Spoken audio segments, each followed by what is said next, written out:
August 1957. The sun held the small Mississippi town of Greenwood like a red-hot skillet, and the heat above the main street had settled over everything like an invisible hand melting the asphalt. When Chuck Berry opened his eyes in the back seat of the pink Cadillac, the dryness in his throat was the first thing he felt. His tongue was stuck to the roof of his mouth, his lips were cracked. Johnny in the driver's seat looked at him through the rearview mirror and shook his head. Nobody said a word. But everyone knew what thirst meant, because in the South, even drinking water could be a test. The Cadillac moved toward the center of town, and when Chuck looked out the window, he saw that everything was familiar. Single-story brick buildings, faded flags hanging in front of them, people on the sidewalk walking with slow and measured steps. 3 old men sat in front of a barber shop, watching the street without saying a thing. Chuck's eyes caught their gazes. One of the old men tipped his hat slightly. The other 2 didn't move at all. The silence of the town was like a stage without music, and Chuck could hear his own heartbeat in that silence. 5 minutes, Johnny said, parking the car. Chuck nodded and opened the door. The hot air slapped his face like a palm. He squinted and stepped onto the sidewalk. The concrete beneath his shoes was burning. He wiped his forehead with the handkerchief in his pocket, but the handkerchief was already soaked. The thirst was no longer just in his throat, it was in his entire body, in his muscles, in his bones, in his thoughts. And right then he saw them, 2 fountains, side by side, one white marble, one rusted metal. The distance between them was 3 steps, but those 3 steps were as wide as an ocean. There was no sign above the white marble fountain because no sign was needed. Everyone knew who would drink from it, and that knowledge was written in the air, in the stones, in people's gazes. But above the rusted metal fountain, there was a small hand-painted sign, colored. The letters had faded but were still readable. Chuck stood frozen, looking at the 2 fountains. He took a breath. The air filling his lungs was hot and heavy. He took 1 step, then stopped. Something inside him trembled, but from the outside nothing showed. Just then, a boy appeared, 7 or 8 years old, light brown hair shining like gold in the sun, holding a half-eaten apple in his hand. The boy looked at Chuck. There was curiosity in that look, no fear, just pure and unfiltered curiosity. When Chuck looked into the boy's eyes, he saw his own childhood, the streets of St. Louis, his mother's beauty salon, the moment he first touched a guitar. The boy bit into the apple. Chuck held his breath, and in that moment, an invisible bridge formed between them, but neither of them knew it. The boy's mother called from a distance, "Billy, come here." The boy Billy turned his head, but before leaving he looked at Chuck one more time, and in that look there was a question, unasked, perhaps never to be asked. Chuck felt a faint smile at the corner of his lips. Billy ran to his mother. Chuck was left alone. The 2 fountains were still there, side by side, 3 steps apart, an ocean wide. Chuck walked toward the rusted metal fountain, and with each step, the sound of his shoes on the concrete echoed through the town's silence. When he reached the fountain, he bent down. The metal faucet had gotten so hot in the sun that his fingers burned when he touched it, but he didn't pull back. He turned the handle. The water came first with a rusty gurgle, then cleared and began to flow in a thin stream. Chuck leaned in and touched his lips to the water. The water was warm. It had a metallic taste, but in that moment it was the sweetest water in the world, because thirst wasn't just a physical thing, thirst was a matter of dignity, and Chuck, drinking that warm metallic water, was preserving his dignity. When he straightened up, his eyes drifted to the white marble fountain, and there, standing beside it, was a young man, early 20s, linen suit, straw hat, and something familiar in his gaze, contempt, curiosity, or just indifference. It was hard to tell. The man looked at Chuck. Chuck looked at the man. Between them it wasn't words that spoke, but silences. The man adjusted his hat and walked away. Chuck's hands became fists, then relaxed. Nobody had said anything, but everything had been said. Johnny called from beside the Cadillac. "You ready?" Chuck turned his head, and in that movement there was not fatigue but determination. Shoulders straight, chin up, gaze fixed on a point ahead. He walked toward the car without looking back. The 2 fountains stayed there, side by side, silent as small witnesses to history. But Chuck knew those fountains weren't just metal and marble. They were symbols of a boundary, a line, a wound, and that wound was still bleeding. That night he took the stage at a small club 10 miles outside Greenwood. The place was a wooden shack where cotton workers gathered, low ceiling, smoky air, floor covered in sawdust. What they called a stage was 3 wooden pallets stacked on top of each other, and the only light was a bare bulb hanging from the ceiling. When Chuck slung his guitar over his shoulder, he saw the bulb flickering, a small yellow persistent flicker. There was a rhythm in that flicker, and rhythm for Chuck was always the starting point. When he struck the first chord, a woman in the front row closed her eyes and tilted her head back, as if the music was wrapping around her like a wave. Chuck saw the expression on the woman's face, and that expression gave him strength. He moved his fingers harder across the strings. raised his voice, quickened the rhythm. The crowd began to move. Bodies swayed, feet stomped the ground, sawdust rose into the air, and Chuck in that moment forgot the two fountains of the afternoon, the white marble, the rusted metal, the sign that said colored, the young man's gaze, all of it. Because music didn't erase memory, but it transformed it, pain into energy, anger into rhythm, thirst into sound. Toward midnight he took a break. There was no backstage, just a door at the back of the club and a dark courtyard beyond it. Chuck stepped outside and looked up at the sky. The stars were so bright they felt close enough to touch.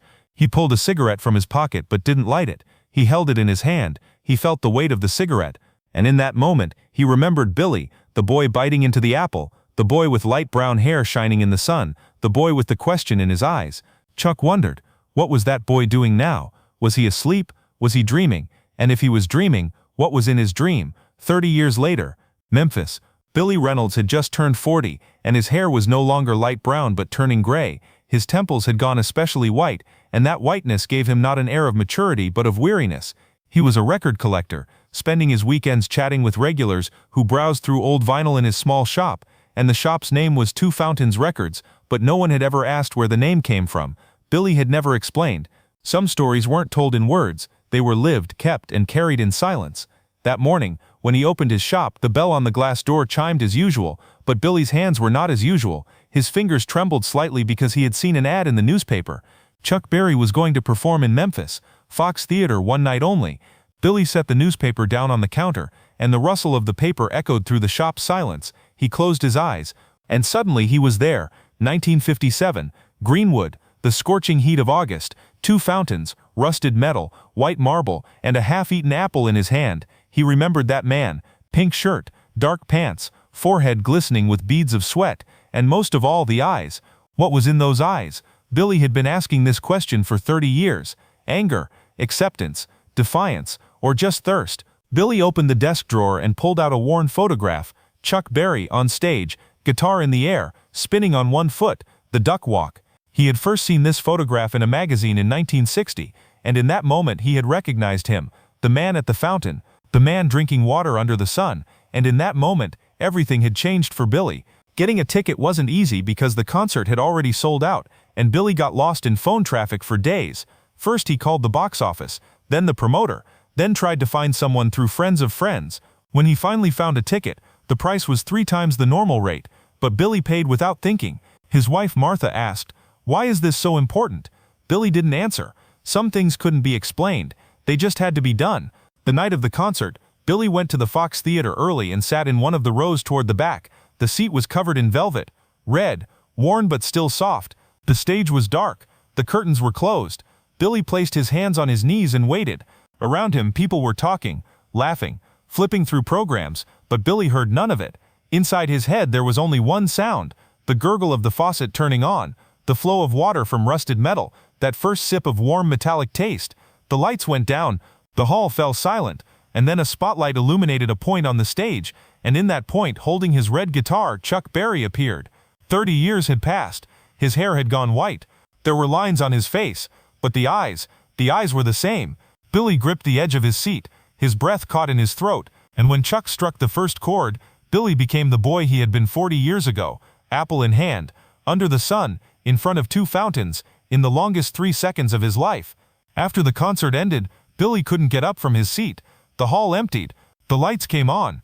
Cleaning staff began moving between the rows, but Billy was still there, in his seat, his gaze fixed on the empty stage. An attendant came over and said, "Sir, we're closing." Billy nodded. He stood up, and then he made a decision. He found the corridor leading backstage. There was security, but Billy got through somehow, maybe because of his age, maybe the expression on his face, maybe some strange twist of fate. The corridor was dim, the walls were covered with posters, and at the end of the corridor there was a door, half open, cigarette smoke drifting out from inside. Billy approached the door. He hesitated. He swallowed, and he knocked. "Come in," said a voice.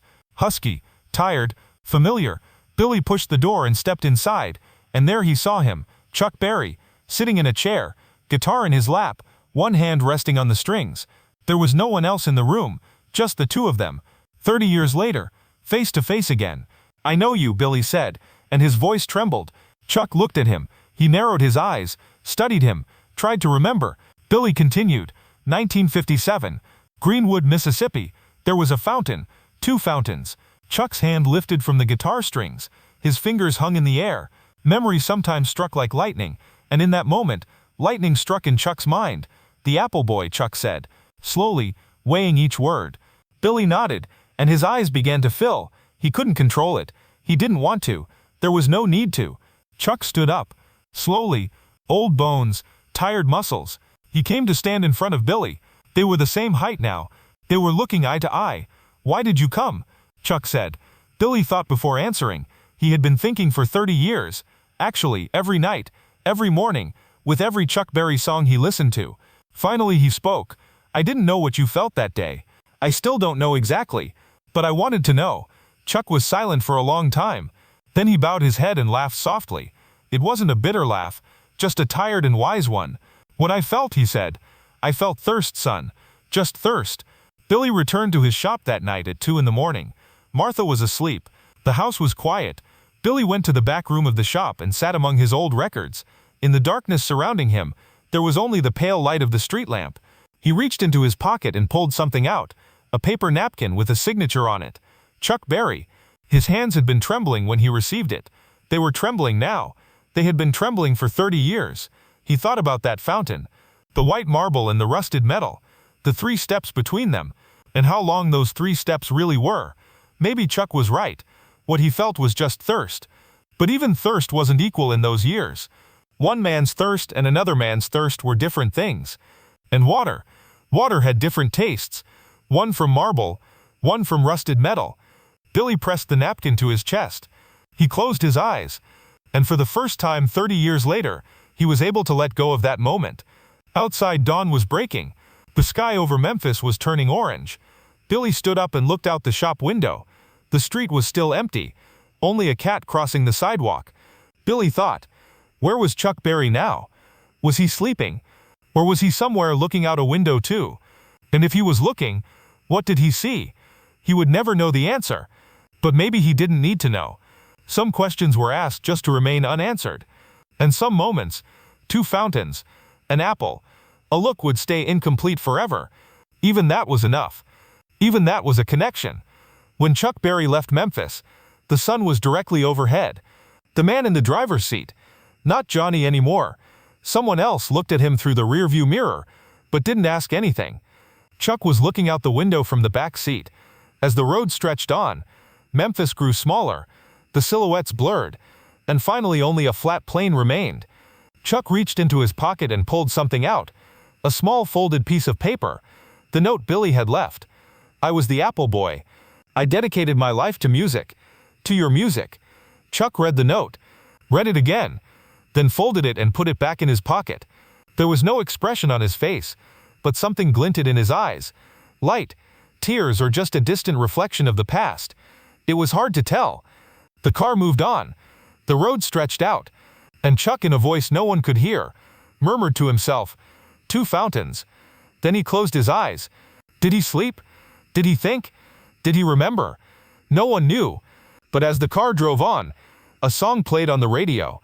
Johnny B. Goode, the most recognizable riff in the world. Chuck himself. And in that moment, on the road, under the sun, everything came full circle. The rusted metal fountain had long been torn down in Greenwood. The white marble one was gone too.